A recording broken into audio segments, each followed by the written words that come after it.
Total Extreme Wrestling 2020 AEW 2020, 10 days away from the all-out pay-per-view. My name is BrendenPlayz. Welcome back to the series, ladies and gentlemen. Looking forward to finishing up the last Dynamites before we get to all out.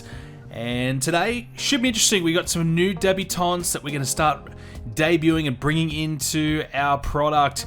And we also might be doing a couple of roster cuts. I think it is time to review our roster and take a look at, is there anyone we don't really need? We might start with that. So the first thing that I will say is Luther. His contract, I believe he has 1 day left until he is finished with us, which is fantastic because I just have no use for Luther. You know, he has very low pop. He's 51 years old and he is dreadful. Basically, his performances are below 20s and it is time for him to go. So he's going to be the first one gone.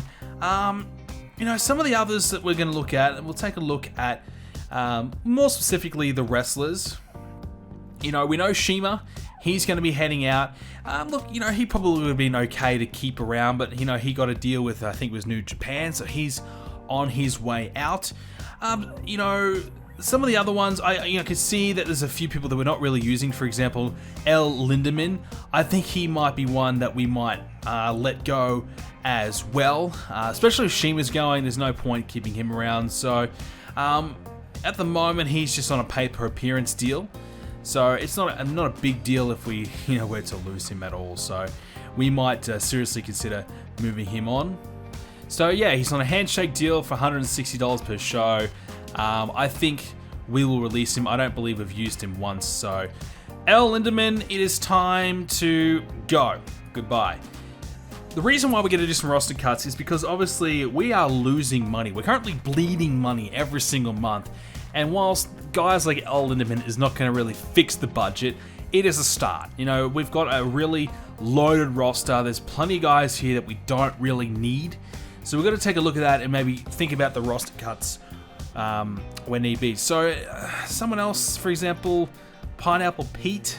I know he's kind of popular on the stream. There's a few people that like Pineapple Pete, and he hasn't had a match for us in a little bit. I think his use by date has probably expired.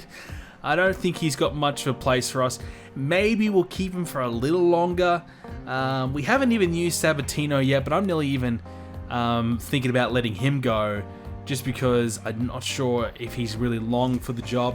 We'll have to take a look. I'll have to give him some matches to give him a realistic chance. Otherwise, what's the point? And some of the women, I think Shanna, for example, she might be heading out as well. Tomahawk TT, he's another one like El Lindemann. We don't really need him anymore, so we will release him.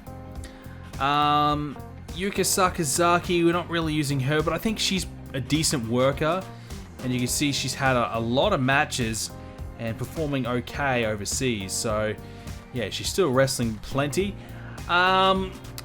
This one is for me. Look, Emi Sakura, my god, maybe one of the worst things I've ever seen, on AEW TV. Honestly, she was the drizzling shits. So the 3 Emi Sakura fans out there, I am sorry, but I have to fire her. I just have to. She's got no pop. She's got no value. $30 a show. I would rather keep the $30 than have her on the roster. So I'm sorry. She's got to go. Goodbye. It was nice knowing you, but we just don't need her anymore. Never did, never will, never wanted to. As for anyone else, look, you could make a case for a few more. There's a few guys and girls that we're really not using, but are still kind of featured a little bit on AEW. For example, Michael Nakazawa. We're never going to really need him, but we do need guys to lose, and that's one of the things that he can bring to the table. Some of the women, like I said, Shanna, for example, but Sadie Gibbs, there's some of the women that we're not really using too much, but we do need, again, women to lose. So that's a positive there for keeping them around. So at this stage, we might keep them. So not too much to cut there. As I said, Shima and Luther, they'll be joining the unemployment line as well because their contracts will expire. Shima's got 4 days left. So it might be useful to have him put over somebody. For example, maybe, who has he taken on? I feel, how many matches has he had? Darby Allin's beaten him twice. Well, I feel like someone like Ricky Starks could benefit from beating him. Ricky Starks only has 21 pops, so if he could gain a couple points out of beating Shima, that might be a good idea. So we might do that on the next episode of Dark or Dynamite or something along those lines. But yeah, so a couple of little cuts there just to thin out the roster a little bit because we certainly have too many. And this is the problem. Look, our finance. We are bleeding money. Whilst our shows are getting better and we are, doing better as a whole, it's not really showing in the revenue side of things. We're gaining more money off our broadcasters because our ratings are a little bit stronger, but we are spending more money on our workers. Of course, we just signed Miro. He's not going to come cheap. Miro is on $24,000 a month. So that's a big money contract. So to kind of pay for him, we really need to up our game. Now, I'm pretty confident once we start getting the fans back in, even if it only is 500, that will be enough just to kind of keep us closer to the lower end of the red. As for our storylines, we, as I said, 10 days away. We got some good things heading for All Out. Lance Archer and Brian Cage should be a good one. Britt Baker, Sheeta. Cody will team up with Pillman Jr. to take on the Lucha Bros. Looking forward to that one. FTR and the Young Bucks. Hopefully that's a great matchup. And that will probably be the winner will get a chance to face the Inner Circle for the Tag Team Championships. Future Stars match, Darby Allin, Miro, Starks, and Hobbs for that one. That should be really good. The winner will get a TNT title match. MJF and Maxley. I'm really considering giving the belt to MJF. I just feel as though MJF as the heel champion with Wardlow in his corner protecting him would be pretty fun to book. So I think we might go and do something a little bit different and get the belt off Moxley, because I think we're going to keep the championship on Cody, the TNT title on Cody for a little bit, and probably have Miro take it off him. So instead of having Moxley remain champion, we might spice it up and give it to MJF and kind of see how he would go as champion in this alternative play. And we still will probably do Shawn Spears and Matt Hardy, even though there really isn't a lot happening now. I think we'll still go with it anyways. So I feel as though it's a good card. Maybe we're missing one more strong singles match. And I guess when you think about it, we do have, I think we'll do Adam Page versus Sami Guevara, and that may be the singles match that we're probably looking for. So something extra would be good, but I just don't think we've got anyone else to really work with. So I think overall that's probably one of the better cards we could produce at the moment. Losing Kenny Omega is not a great thing for us, but we've got some big plans lined up later on for that anyway. So far things are going pretty good. So we just got to get to All Out. So let's go ahead and advance to our next show. Obviously, our last episode was a really positive one. Dark last week, had a 54 rating. Not amazing, but not too bad. Darby Allin incident. He won a video game tournament and lifted up the mood in the backstage locker, which is always great to see. So we'll go ahead and change our venue as well. We still are staying in the southeast, still using the same venue. I'm thinking about upgrading it and getting like another 20 people as the capacity. Not that it's going to really matter, but I wonder if we could really, if there's a way we could increase the ticket prices or something along those lines. Yeah, we could, and make them at a premium, because there's only 100 fans, and make it quite expensive to get a ticket. That might be a way just to gain a little bit more revenue. I doubt it's going to help that much, but look, at this stage, I think we've got to take what we can get, and that might be one way to do it. So we'll increase the revenue a little bit, just by extra $10 for a ticket. Look, an extra $1,000 at this stage, we'll take whatever we can get. So that's one way to do it. So let's hire out that venue and let's go ahead and get Dark booked up. So the results for AEW Dark. We kick things off with Matt Hardy, Ricky Starks, Tully Blanchard, and Shawn Spears. Now, I will say this, we did increase Ricky Stark's promo ability, so there was an update to this mod, and we did update the mod with a lot of, as you can see, a lot of new wrestlers that we brought in, for example, Will Hobbs, that weren't in the mod originally, so we've updated that. And with that update, Ricky Stark's got a big stat update, and his mic skills got a massive improvement, so we should start seeing Starks cut much better promos, and this segment is a clear example of that. So in this segment, we had Ricky Starks out there with Matt Hardy, and basically saying, look Matt, you were right. Tully and Sean Spears, that's not the right thing for me. I'm going to go in a different direction. Matt Hardy was thrilled. Spears and Tully were fuming that they lost, a potential client. Tully lost a potential client in Ricky Starks. He thought he had him landed. He thought he was going to get it.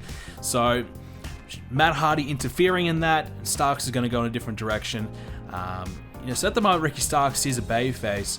So we might, obviously change him down the line. And I think Team Taz, I do like that in the real life combination. So we wanted to get Starks away from Tully because we're going to transition Tully to FTR like they have in real life. Because again, I do like that combination. So Matt Hardy was brilliant in improvising, as was Ricky, Tully, and Sean Spears. So they all had really solid performances, giving this a good promo and gaining a lot of storyline heat, which is what this storyline badly needed. We mentioned we were going to do this match earlier on, Starks and Shima one-on-one. It wasn't great due to the lack of popularity, and this show might actually get a bit of a penalty because of the fact we really used Ricky Starks maybe too much. Because I'm giving Ricky Starks a big push. I think he's really, really good, and I like Ricky Starks, so we're going to give him that big push. So we might have overexposed him a little bit here. 36 from Ricky, Shima had 38, and we gave Ricky Starks the win. Darby Allin had a promo hyping up the Future Stars match, and basically his promo was talking about Ricky Starks and his big win.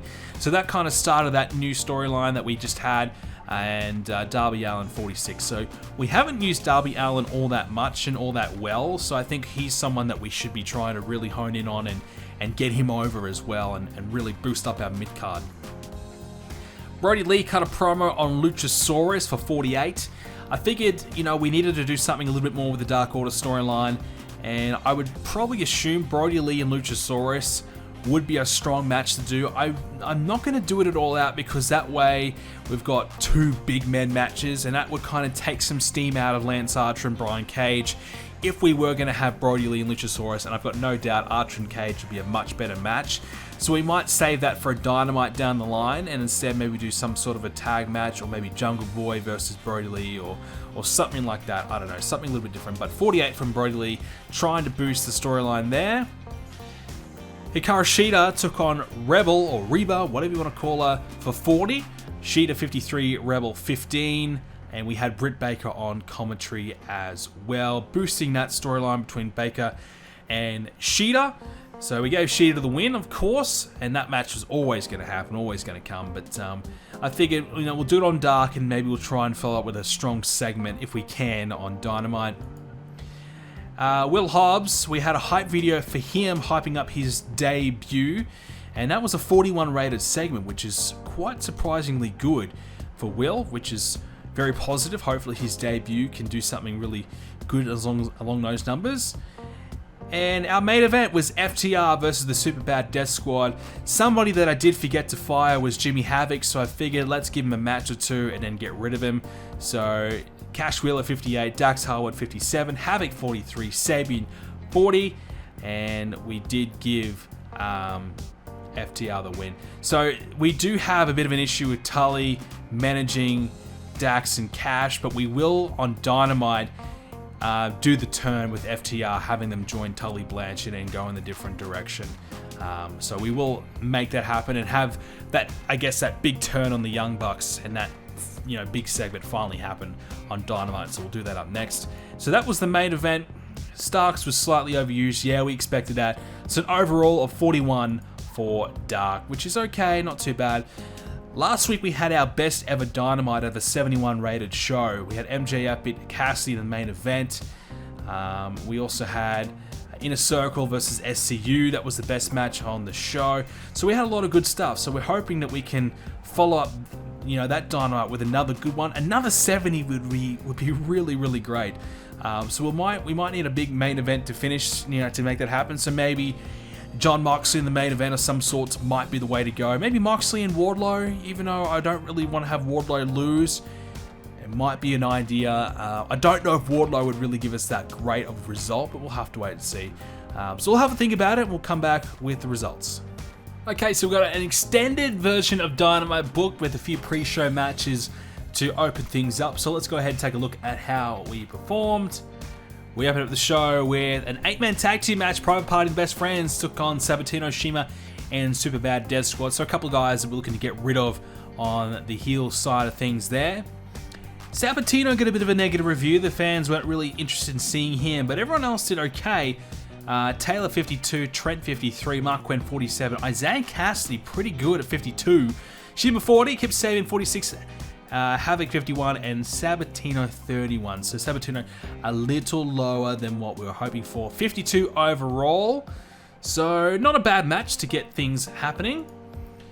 We had a promo with Sean Spears and Tully Blanchard talking about whether or not they should try and keep going after Ricky Starks to join them. Now keep in mind that this Dynamite happens and then Dark happens after Dynamite. Even though we kind of book them in reverse, Dark is aired after Dynamite. So it's a little bit confusing, but that's just how we have to kind of book things. And from time to time, I will forget to do that just because I'm not really used to doing it like that. I normally do the minor show and then have the main show afterwards, but you know, this is just the way we have to do it.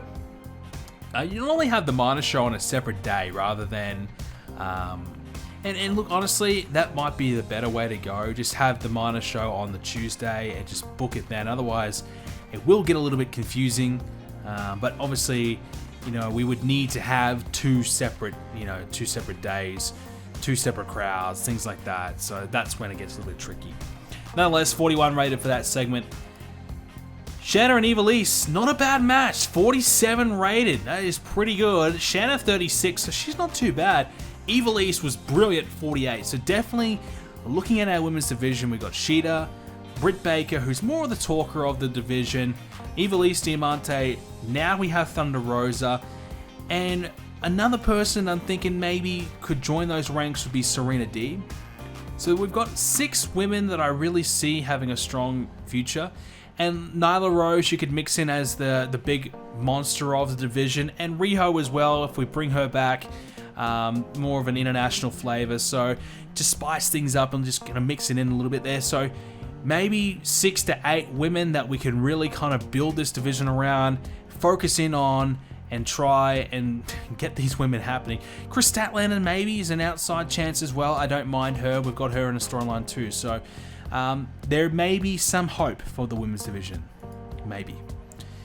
Okay, we open the show with FTR and the Young Bucks. Tully Blanchard recruits FTR successfully. They basically say to go to the next level. They got to really take some advice from someone who knows how to do it, and that is going to be Tully Blanchard. The Young Bucks are kind of disputing that. Why are they going with them?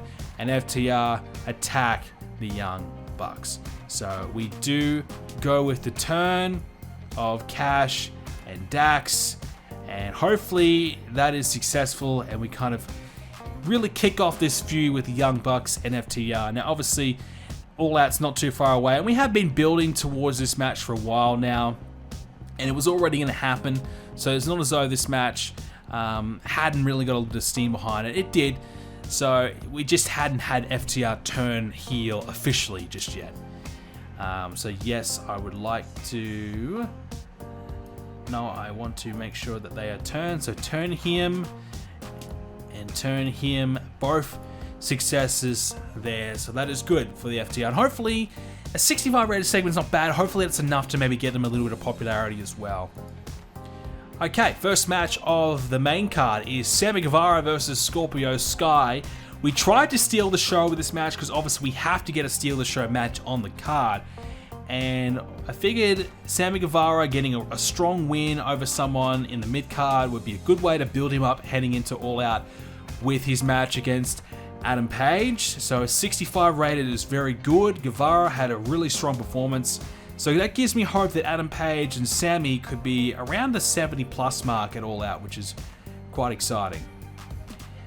We then had a backstage interview with Kenny Omega and Adam Page, and they were interviewed by good old Jim Ross Jr. interviewing Kenny and Adam Page, kind of addressing their big title loss, Kenny's injury, their future as a team. What is happening with these guys? You know, Kenny Omega obviously at the pay-per-view was really frustrated that Adam Page couldn't win the handicap match, and that segment got 85, so that is fantastic to see, and hopefully that can really boost up their popularity heading into the pay-per-view. We then had a 6-woman tag. We had Britt Baker teaming up with Bad Reputation, Priscilla Kelly and Bea Priestley to take on Hikaru Shida, Chris Statlander, and Serena Deeb. Now, this is Serena Deeb's first match here in AEW, so we've given her the respected veteran gimmick. Even though she's not that old, I think she was 34, we've given her a gimmick to kind of, you know, she's more of like the backbone of the division. She's been around the block, she's seen it all, done it all, and she's coming back to get one big championship win, something that she's never been able to really do, get that one win under her belt, and earn the respect of the fans at the tail end of her career. Something along those lines for a gimmick. Let's take a look at the numbers. Priscilla 43, which is really good. Bea Priestley was the worst in the match, which is surprising, 30. Britt Baker 39, Serena Deeb 38, so that's a good start for Serena. Chris Statlander was good, 41, and Shida got 50. So Shida, definitely the best in the match. The fans did not want to see Bea Priestley, so at the moment Bea Priestley is not really working out for us. So she might be someone that we look to maybe move on and maybe give someone else that push instead. So Serena Deeb with her new gimmick, I think that's a pretty successful start for her. And of course, Shida's team did get the win. We then had an official weigh-in for Lance Archer and Brian Cage. There was no contact allowed. We had Earl Hebner there to make sure everything was official. Tony Schiavone hosting it. Taz, Jake Roberts to talk a bit of trash. So overall, a 58 rated segment. So not too bad. It did bring the storyline here a little bit down. I was hoping that would be pretty strong, considering who was involved. But okay, not too bad at all. Maybe it just went a little bit too long, perhaps. You know, I think we had it around 8 minutes as a segment, so maybe a little bit too long. Okay, here's an interesting one. Brian Pillman Jr. took on Rey Fenix to continue that Cody protege storyline against the Lucha Bros. So I wanted a chance of Brian Pillman to really work with someone who's really good, obviously that being Rey Fenix, to kind of spotlight Brian Pillman, hopefully boost his popularity a bit with a great match, and I think this may work. 64 overall, Rey Fenix with a huge carry, he performed at 68, but Pillman held up his own, I think. 39, not too bad. I think we had Cody on commentary as well. So, and the other person we had was Eddie Kingston. We had him watching ringside, keeping an eye on the Lucha Bros. So I think we will go with Eddie Kingston managing the Lucha Bros and kind of being affiliated with those two, like they are in real life, but we won't bring Butcher and Blade into it because I just don't feel as though that was really necessary. Butcher and Blade, I just don't have high hopes for them. I would rather have the Lucha Bros get the spotlight because I feel as though they definitely should be one of our top 3, top 4 tag teams. You know, if FTR, Young Bucks are your top 2, I think you got to look at the Lucha Bros as maybe number 3. So we want to try and push them in that spot. So 64 overall for that match is fantastic. We had another Will Hobbs hype video, so this time we advanced this Future Stars storyline, made sure we advanced that one, so we announced that he's going to be in that Future Stars match. Will Hobbs, obviously, he won't really perform that well in that match, I'm sure of it, but we've got to start somewhere with him, and I feel as though getting him a bit of exposure with these hype videos hopefully might get him a little bit of popularity heading into the pay-per-view. Jon Moxley cut a promo from an undisclosed location on MJF. So our main event will be Jon Moxley versus Wardlow. I figured that we may as well do this match. It was always going to happen at some point. We might as well do it now. And hopefully it goes okay. So we'll see. I'm not that confident in Wardlow's in-ring skills, but we'll see if he can deliver. So Moxley with a fantastic promo, which is good to see. His promos have been up and down. That's a good one. We had Luchasaurus team up with Jungle Boy to take on Dark Order for 56. That's surprisingly good. Luchasaurus 56, Jungle Boy 59, John Silver 40, and Alex Reynolds 36. So the jobber team of the Dark Order. And that's a pretty good win for Luchasaurus and Jungle Boy, Jurassic Express. And that gained heat for the storyline as well, so that's a positive thing. I still don't know where we're going to go with that. Maybe Evil Uno and Stu Grayson versus Luchasaurus and Jungle Boy seems like the fitting match. And then I guess we'll build up towards Luchasaurus and Brody Lee at some point. We had a backstage segment with Chris Jericho with Sammy Guevara, and Sammy Guevara was asking Chris Jericho, how do I beat Adam Page? Because you've beaten him before, you know how to do it. How do I beat Adam Page? And the Inner Circle discussing all the different ways to beat Adam Page as we build up towards Sami versus Adam Page at the pay-per-view. So good stuff there. 83 rated segment, which is great. Great way to continue to build Omega and Page versus what will be their own match, but at the moment it will be Sammy Guevara versus Adam Page. Should be a really good one. We had MJF hyping up his upcoming match with Jon Moxley, but also talking about Moxley versus Wardlow in the main event tonight. Tony Schiavone had the pleasure of interviewing him there. 75, so again, another really strong segment there. MJF doing really, really well on the mic. He's starting to really, I think, get it right. I think we're really starting to get somewhere with MJF, and I'm really excited to see his progression and how he's going to keep on going and going, I feel. So we are getting that storyline between MJF and Jon Moxley better and better and better, which is really, really positive. So I think it might be main event time. So let's have a look. Hopefully 70 plus. We haven't had a great match on the show, which is where we're probably going to be let down here. So we didn't quite get it. Okay. 62, Moxley and Wardlow. So Jon Moxley won due to a botched interference by MJF. Moxley got the roll-up win. They just didn't have any chemistry. They just did not click at all. We did go with a wild brawl, considering that Moxley had 70 plus brawling. Wardlow actually had 60, so we figured that might be the best combination to try and get the most out of this match. And to be fair, it probably did, but they just didn't have any chemistry. If they had chemistry, maybe 67 would have been where they probably headed, maybe low 70s at absolute best. So you can't do much about that. If they don't click, they don't click. So we're definitely not going to beat last week's results. A 65 rated show. Not ideal, but we still had some really good promos, good storyline progression in a lot of areas, so I'm okay with it. I think we just needed to have one really solid match, and to be fair, you know, we did spotlight a few different guys. We gave Sammy Guevara a match, we gave Rey Fenix and Brian Pillman that match. You know, we could have easily had Cody in there. You know, we thought Jon Moxley would get it done in the main event, but that didn't happen, so nonetheless, not bad, not too bad, 65.